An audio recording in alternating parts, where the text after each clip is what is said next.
Hey, you. Yeah, you over there. I heard you like map games, sir. Well, I got just the map for you because today we're covering Victorium Universalis, quite likely the most historically accurate mod out there out of all EU4 mods, built upon the Beyond Typhus map.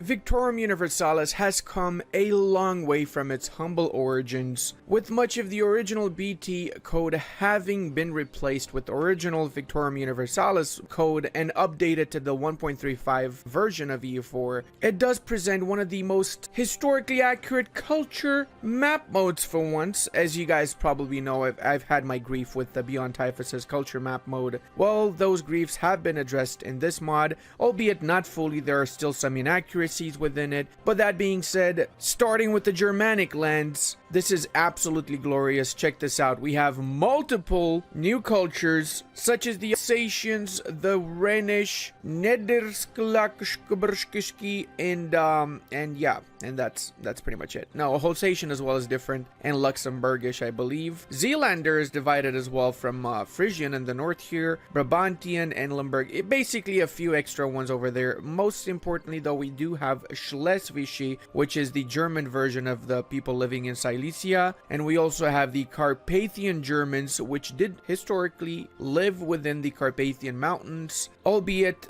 they were never in any way, shape, or form a majority in the Bucege or Kumpulung areas, something that Beyond Typhus illustrates as being a majority Carpathian, which is highly inaccurate. And of course, as a Romanian myself, I kind of picked on that a little bit more than I should, to be honest. But hey, this is a beautiful map. I'm gonna make love to. I'm gonna stare at it for days on end. Also, check it out, boys. Turkish is now a part with the same culture group as Azerbaijani and Turkmeni, rather than with Egyptian and all of the Maghrebis and so on. One thing I have a beef with, though, is the fact that Tunisian, Algerian, Moroccan, Andalusi is not its own separate group, namely the Maghrebi one, but it is a part of the greater Arabic group now, which maybe makes sense from a linguistic perspective, but at the same time, Maghrebis in general do have a lot of separate aspects compared to the rest of the Arab-speaking world, let's say. We also have represented the Aromanians in the mountain areas of Greece.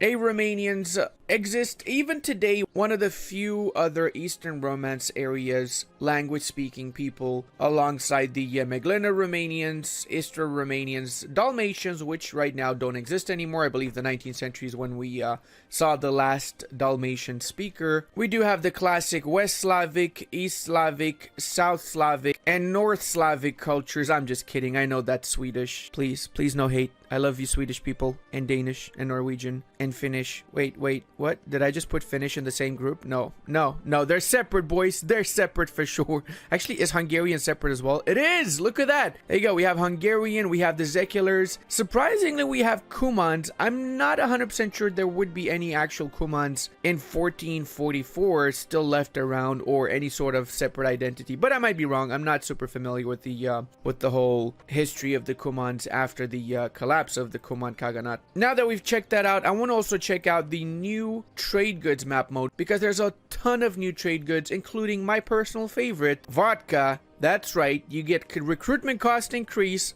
but unrest -4 in true Eastern European fashion here. It is only available in Eastern Europe, and in that local nightclub you have in Western Europe. For sure you got some vodka, don't you? I mean, you probably don't know, do you? You don't really go to nightclubs, do you? I'm just assuming because you play map games, okay? A trade good that definitely should be in the base game, though, is cheese. How do we not have cheese in the base game is beyond me, honestly. And I also have to say there's not enough cheese in the Romanian areas. We eat a ton of cheese, and historically speaking, Romanians were known as shepherds, so there definitely should be some cheese in these lands, boyos. What do we have? We got wheat over here, fair enough. Salt, that's accurate. Livestock, fruits, yeah, I mean, that makes sense as well. Beer, not gonna complain about beer ever. Fish, apparently, and a few other here. Yeah, it's fairly accurate, I'd say. Wine as well. We do produce a ton of wine, especially in the Galatz area, which right now apparently produces, what is this? Vegetables. Ew, vegetables. I mean, definitely eat your vegetables, kids. Also historical is the fact that the province here is Ottoman. Well, technically this should be on an island that was fortification owned by the Ottomans, where they would go out from and collect the taxes from the Wallachian tributary state that they had. It wasn't technically on that side of the river, so if we're to be super accurate, we would make a province in the middle of the Danube, and it would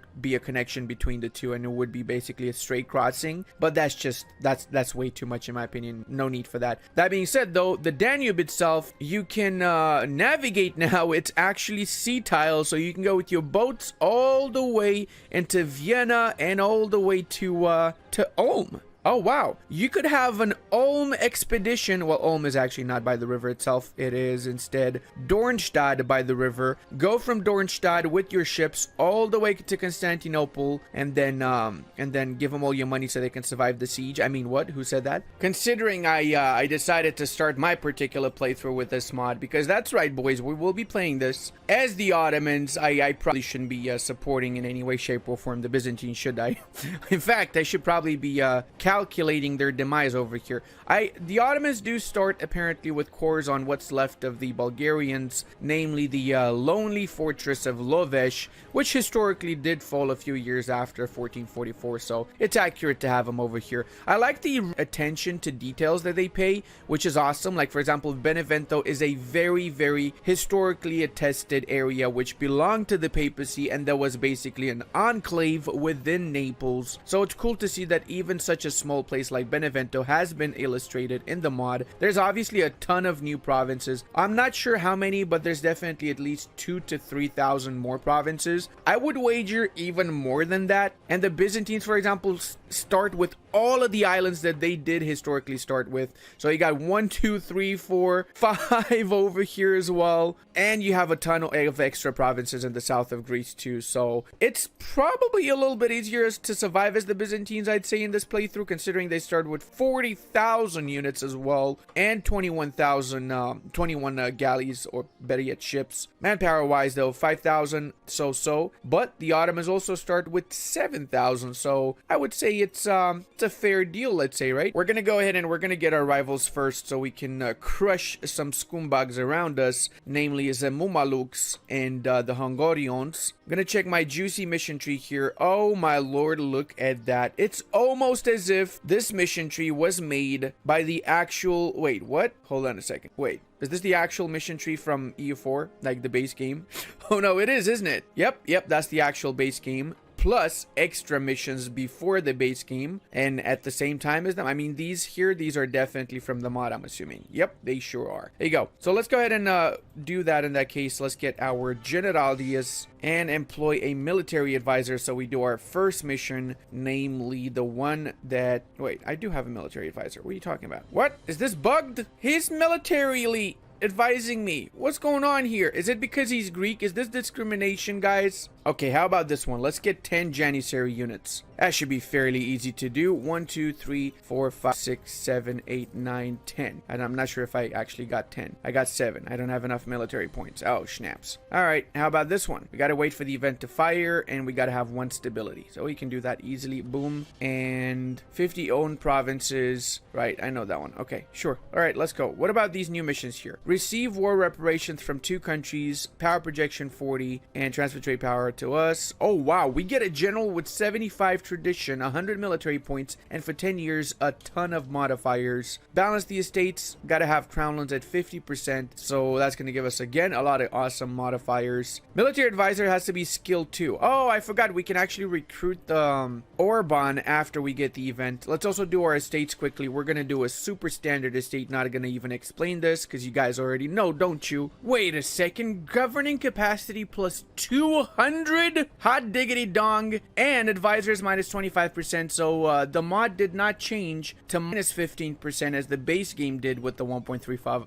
1.35 update. So that's pretty cool to see. Also, yes, we did get the burger loans. You guessed it, boys. Everybody's favorite loans handed out by the burgers, clearly. I also like the small attention to details, like the fact that you require a diplomat to maintain this action is shown over there. So you know that you need to continuously use your diplomat if you're going to click that particular interaction. That's something that I feel should be in the base game as well. Like here, for example, again, counter-espionage or building a spy network will hold out one of your diplomats. It's a small but definitely a cool quality of life thing that does make a little bit of a difference. Now, let's merge up these boys. Well, I guess we gotta wait for a month, really. And let's split up our units in half as well, so we can send half of these boys to wipe out what's left of the Lovish separatists, as I like to call them. Because they're separatists. I'm telling you, totally not Turco-biased because I'm playing as the Ottomans, boys. I'm sorry, what the F? Oh my god, the Byzantines start as my tributary. Are you kidding me right now?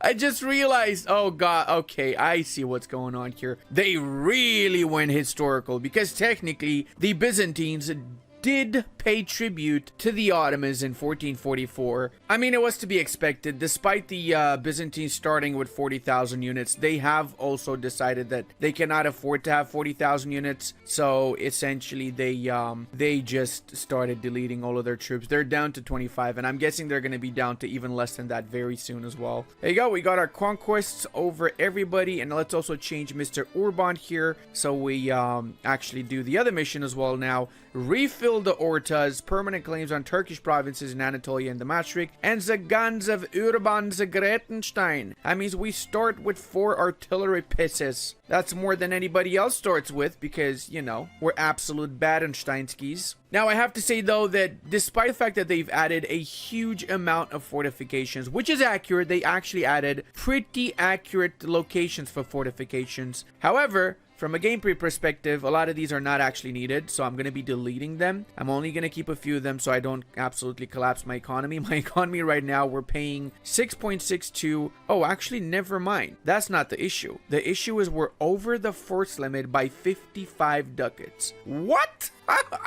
Hold up a second, boys. Hold up a second. What is my force limit? My force limit is 57, and I am massively over the force limit. Okay. All right, boys. I see what's going on here. Oh no. Oh, my button just slipped, and I just deleted. Wait, what? Did I delete exactly 57? But still, I'm losing a lot of money because of reinforcements. How are reinforcements so expensive, man? Seriously, how are reinforcements so expensive? That's ridiculous. All right, leaving ridiculousness aside, let's cancel the tributary status that these guys have so we can actually attack them afterwards to get our units by the border with them. There you go. Bring these boys over here as well. I'm gonna focus on the Greeks. Screw it, broies. Screw it. I need to advance my empire, and the first thing, obviously, is to get rid of the old Romans, establish the new Romans after. Take note, when it comes to the cultural map mode, boys, most of Anatolia is Turkish, but there are a lot of Greeks in the coast, as well as the Pontic Greeks in the northern bits, the Cappadocians in the central part, and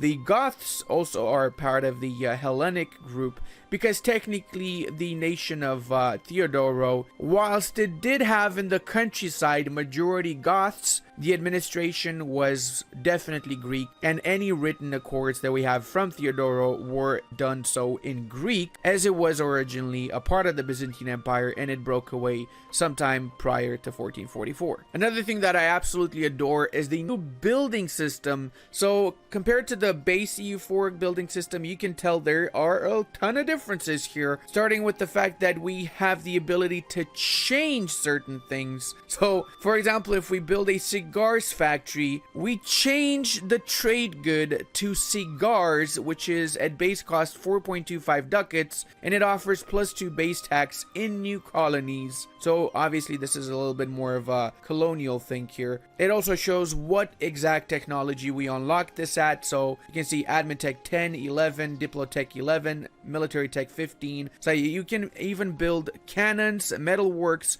munitions, which offer discipline plus 2.5. Take note, this does cost 1,000 ducats, so it's not cheap, but you can stack up discipline so much with this that it is absolutely glorious. So of course, in the mid game, a lot of people, if you're ever going to play a multiplayer with this mod, people will be building munitions plant and cannon plants, or whatever you want to call them, like crazy, since yeah, that's going to be the most broken thing in the game essentially. There's also mines. Require 100 diplo points for the event that follows. Terrain has to be some sort of hilly terrain essentially. 17 success chance, 30 fail chance. Essentially, after you start building a mine, you will get an event that will either give you copper, zinc, iron, lead, or gold or silver. There's a percentage chance on each of these, and yeah, good luck with it. It's basically like gambling, you know. You might get it, you might not get it, who knows. There's also oil wells for all of you Americans in the chat. I know this is gonna make a lot of y'all very happy and interested in spreading some freedom to this mod, maybe. One thing that's not gonna make y'all happy is the fact that the naval base here blocks a specific kind of raid, boys. But yeah, essentially this is the same as in the base game, except it has 3 levels. The special buildings include the manufacturing, import resources from subject building, and stop importing them. So this is a special button here that allows you to do a specific thing. That's pretty self-explanatory. You also have roads that give you dev cost reduction, friendly movement speed. That means only your units get increased movement speed in those provinces where roads are built. This gets upgraded to canals and eventually to railroads. The rest of the stuff is basically the same like in base EU4 with slightly altered bonuses, I would say. So that's pretty much everything when it comes to the buildings. Let's continue with our Destructio Maximatio of Byzantium. Pretty cool to see how Lesbos is also represented, and they have the small town of Ainos aside from the island of Lesbos, which produces olives. Okay, that's cool. Guess Lesbos do enjoy some olive juice. I don't know, man. I really don't know how it goes. They are a vassal of the Byzantines, and as such, they'll be fighting us once we attack them, which is right now. Great success. Let's go.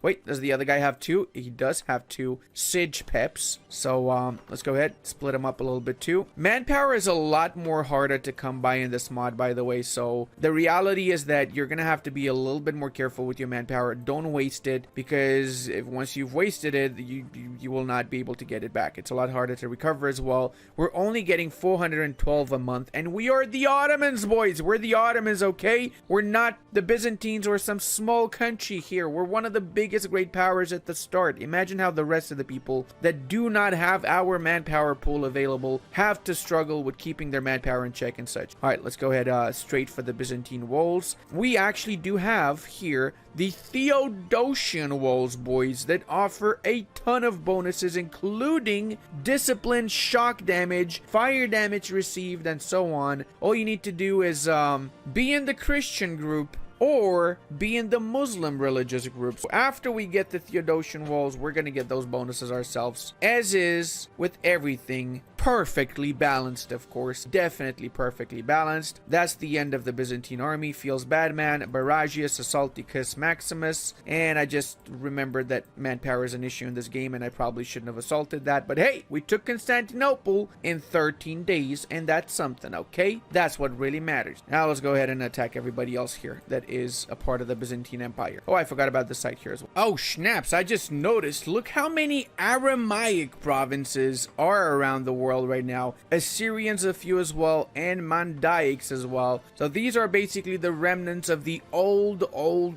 people from these lands before the various invaders and migrating people stopped by and said, yo, I like your land, I'm gonna take it. Clearly that was definitely the accent they also used. Clearly. But hey, if it wasn't, then yeah, sure, be quiet now. Feels bad, man, when you look at this particular interaction here. Armenians and Cilician bit and in this area are definitely way more widespread than they are today. I wonder why. Let me know in the comment section if you have any ideas why that might be, boys. Oh, heathens broke the Theodosian walls. Here's a question though. Why are there no actual walls in the province of Theodosia or Theodosion? Did the AI delete this before I attacked them, or was this never here? That's the real question. I have to say though that they've actually scripted in and they've added different images for every single important tile. So this is unique here for the Theodosian walls. This is unique here as well for Constantinople. Even in this less developed areas, like we have one for Bucharest that is unique, one for Galatz. Oh, no, we don't have one for Galatz. Wow, okay, I feel disappointed right now. See, this is my hometown here. How dare they not add one for my clearly very significant... I'm just kidding. This place is a hole. But hey, at least they didn't add one for Vaslui, which is worse than our area, so I'm happy now. As long as they treat both of us badly, that's okay. Yash has gotten a unique terrain though. There you go. There's different bonuses for these terrains. Most of them are similar, but some of them are different. Like for example, Berlin, you get +3 number of possible buildings. Defensiveness, dev cost reduction -30%, construction cost -10, and dice roll for attacker -1, meaning that whoever holds Berlin is a really happy go lucky kind of guy. They also got a new monument here which offers state governing cost reduction, governing reform progress growth. Hold up a second, hold my cup and call me Sally. That is just a juicy as schnapps, boys. And I'm saying schnapps because we are in Berlin, of course. There's a ton of new graphical changes, like the Terra Incognita's got a really cool graphical change. I do believe some of these are inspired from other mods. Now if you go to the Victorium Universalis workshop page, you will see what other mods they've used in their mod. I highly encourage you guys to subscribe to all of them, including Victorium Universalis, Beyond Typus, and any of the mods that they use, so you can support developers of these mods. It's not easy, you know, writing all of these codes to make the game a lot more fun for all of us. A simple click would give them a big boost and would help them out a lot, so do consider it, guys. And speaking of, if you enjoy my content, do consider subscribing, or else the Bulgarians are getting it. Okay, you didn't subscribe in time. I'm killing the Bulgarians, and it's all your fault. I'm gonna tell the Bulgarians it's all because of... Oh my god, did I just get a 3 siege Chad Lord over here? Hamid Dervish is clearly intent on wiping out what's left of the Bulgarian stronghold. So yeah, it's what I was saying is it's your fault, bro. It's all because of you. Are you happy with yourself, son? Are you happy right now? There's clearly a lot of new events scripted into the game. We got the fall of Constantinople here. The Ottoman Empire has fulfilled its dreams and accomplished what seemed impossible for centuries. The city of the world's desire has crumbled after relentless Turkish sieges, and it is now under full control of the Ottomans. Now, we get a white peace with the Byzantines. We get most of that schnapps ceded to us. We get cores on it. They lose stability and a lot of other things here, and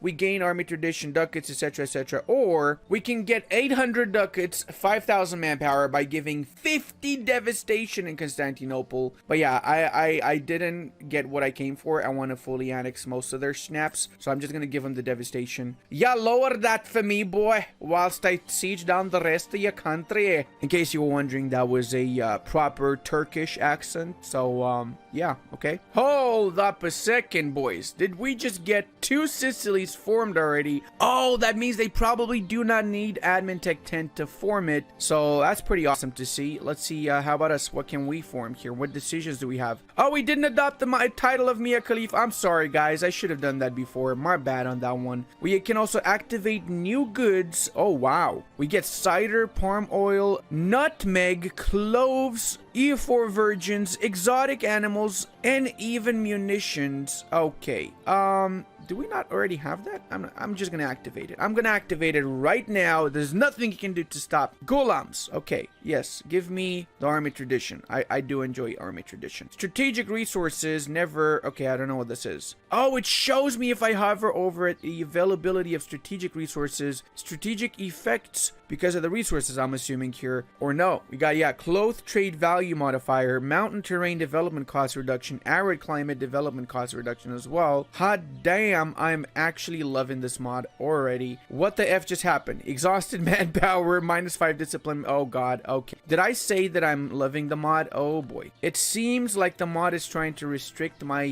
wait, how did I lose so much map? Oh yeah, because I'm sieging with 17,000 units. I am what they call in the EU4 community a great player. Just don't look it up, okay?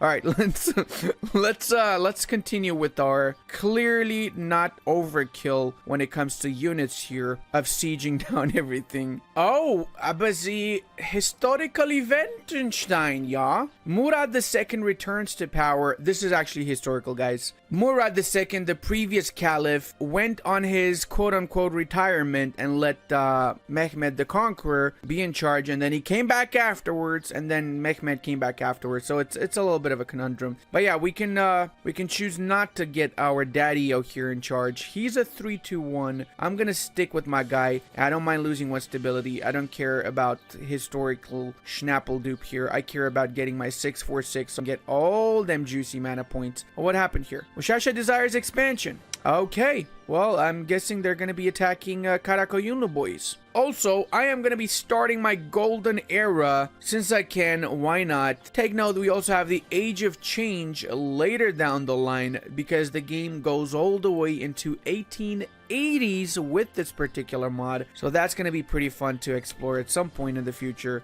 I just realized that my initial claim that this is the most historically accurate mod is definitely spot on. We do have Mologa, Galish, Zubtsov, and a lot of the other smaller Russian principalities here that did historically exist before the Muscovites basically ate them all and incorporated them into, well, what is nowadays Russia, really. And I know what some of you thinking, well, why didn't EU4 base game do all of this? Why didn't they add them all? And I'm guessing the reason is performance. Take note, I have a really good computer and I am lagging a tiny bit here. So yeah, this is a very CPU intensive, I guess you would call it, mod. Keep that in mind whenever you do download it. It is not for the faint of heart, as they say. Let's also attack Hum over here now. Wait, what? No military access? What? Oh, you sons of bitches. Hold up a second. Am I saying this right? I got 120% war score. What the F?